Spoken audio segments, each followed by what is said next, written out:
휴대폰 연락처를 천천히 넘겨본 적 있으신가요? 이름은 많은데 누를 번호가 없는 밤이 있습니다. 한때는 매일 붙어 다니던 친구들이었습니다. 지금은 어디서 뭘 하는지도 모릅니다. 문득 이런 생각이 듭니다. 내가 잘못 살아온 걸까? 오늘 밤 그 물음에 답해준 철학자가 있습니다. 평생 고독하게 살았던 사람, 쇼펜하우어입니다. 그는 우정에 대해 냉정하리만큼 솔직했습니다. 그런데 그 솔직함이 이상하게도 위로가 됩니다. 친구가 줄어든 건 당신의 실패가 아니라는 것. 그 이야기를 천천히 들려드리겠습니다. 아르투어 쇼펜하우어, 1788년 독일에서 태어났습니다. 그는 평생 결혼하지 않고 혼자 살았습니다. 프랑크푸르트의 집에서 30년 가까이 지냈습니다. 곁에 있던 건 사람이 아니라 푸들 한 마리였습니다. 매일 같은 시간에 일어나 글을 썼습니다. 오후에는 2시간씩 혼자 산책을 했습니다. 세상은 그를 괴팍한 염세주의자라 불렀습니다. 하지만 그의 책을 읽어보면 다릅니다. 그는 사람을 오래, 깊이 들여다본 사람입니다. 기대가 없었기에 오히려 정확하게 봤습니다. 그런 그가 우정에 대해 남긴 말들이 있습니다. 오늘은 그 말들을 우리말로 옮겨 읽어봅니다. 쇼펜하우어는 우정을 이렇게 비유했습니다. 진정한 우정은 전설 속 바다뱀과 같다. 지어낸 이야기인지 어딘가 실제하는지 아무도 확실히 알 수 없다는 뜻입니다. 조금 서늘하게 들리시나요? 하지만 뒤집어 보면 이런 말이 됩니다. 완전한 우정이란 원래 그만큼 드물다는 것. 누구의 인생에도 흔하게 주어지지 않는다는 것. 그러니 곁에 그런 친구가 없다고 해서 당신이 부족한 사람인 게 아닙니다. 애초에 그것은 아주 희귀한 행운이었습니다. 없는 게 보통이고 있으면 기적입니다. 오늘 밤 이 사실부터 받아들여 보세요. 젊을 때의 우정은 대부분 상황이 만들어줍니다. 같은 교실, 같은 부대, 같은 사무실. 매일 얼굴을 보니 가까워질 수밖에 없었습니다. 그런데 그 상황이 끝나면 어떻게 될까요? 교실이 사라지고 회사를 떠나고 나면 많은 관계가 조용히 멀어집니다.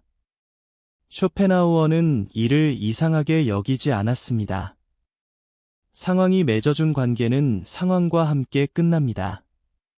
그것이 관계의 자연스러운 수명입니다.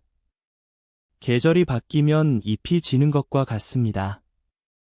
나무가 잘못해서 잎이 지는 게 아니듯 당신이 잘못해서 친구가 줄어든 게 아닙니다. 쇼펜하우어는 더 서늘한 진실도 말했습니다. 많은 우정에는 이해관계가 섞여 있다는 것. 사람들은 얻을 것이 있는 곳에 모입니다. 지위, 정보, 즐거움, 그리고 쓸모. 그래서 자리에서 물러나고 나면 알게 됩니다.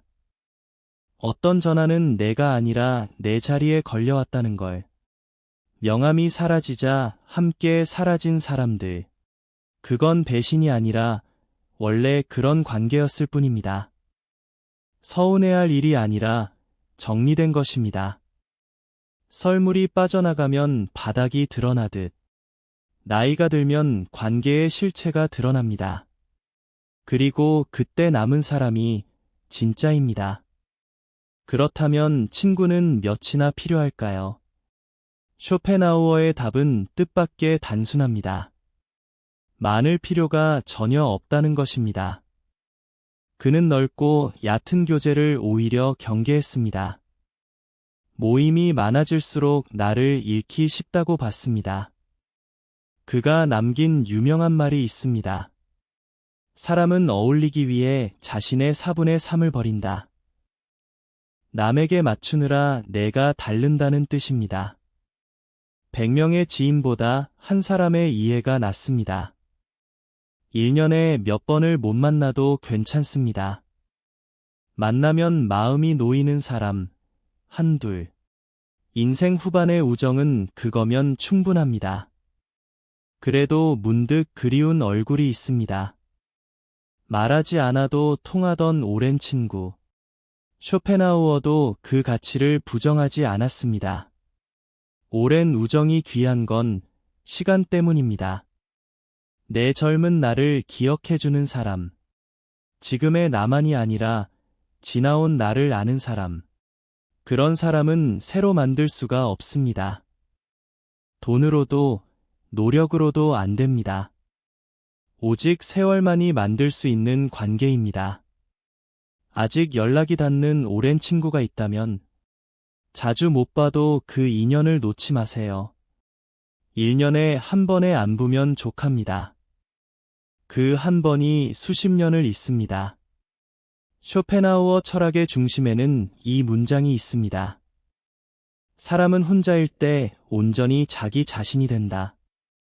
그는 최고의 벗을 밖에서 찾지 않았습니다. 죽는 날까지 곁에 있는 단 한 사람.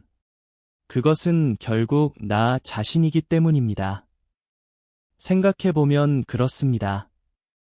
부모도 배우자도 자식도 어느 구간까지 함께합니다.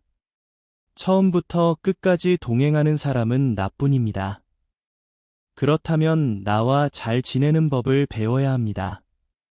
그것이 가장 확실한 노년의 우정입니다. 자신과 사이좋은 사람은 쉽게 무너지지 않습니다.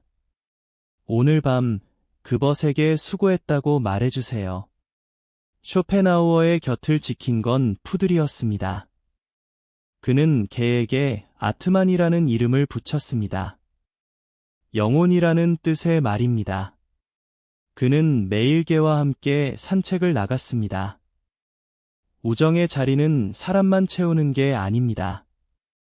저녁마다 걷는 익숙한 길도 벗이 됩니다. 몇 번을 다시 읽는 책 한 권도 벗이 됩니다.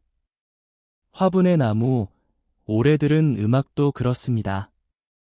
그는 평생 책과 음악과 산책으로 살았습니다. 그리고 그 삶을 부족하다 여기지 않았습니다. 말이 없는 것들은 나를 실망시키지 않습니다. 오늘 당신 곁에 조용한 것들을 세어보세요. 그래도 사람에게 서운한 밤이 있습니다. 먼저 연락하는 쪽은 늘 나인 것만 같습니다.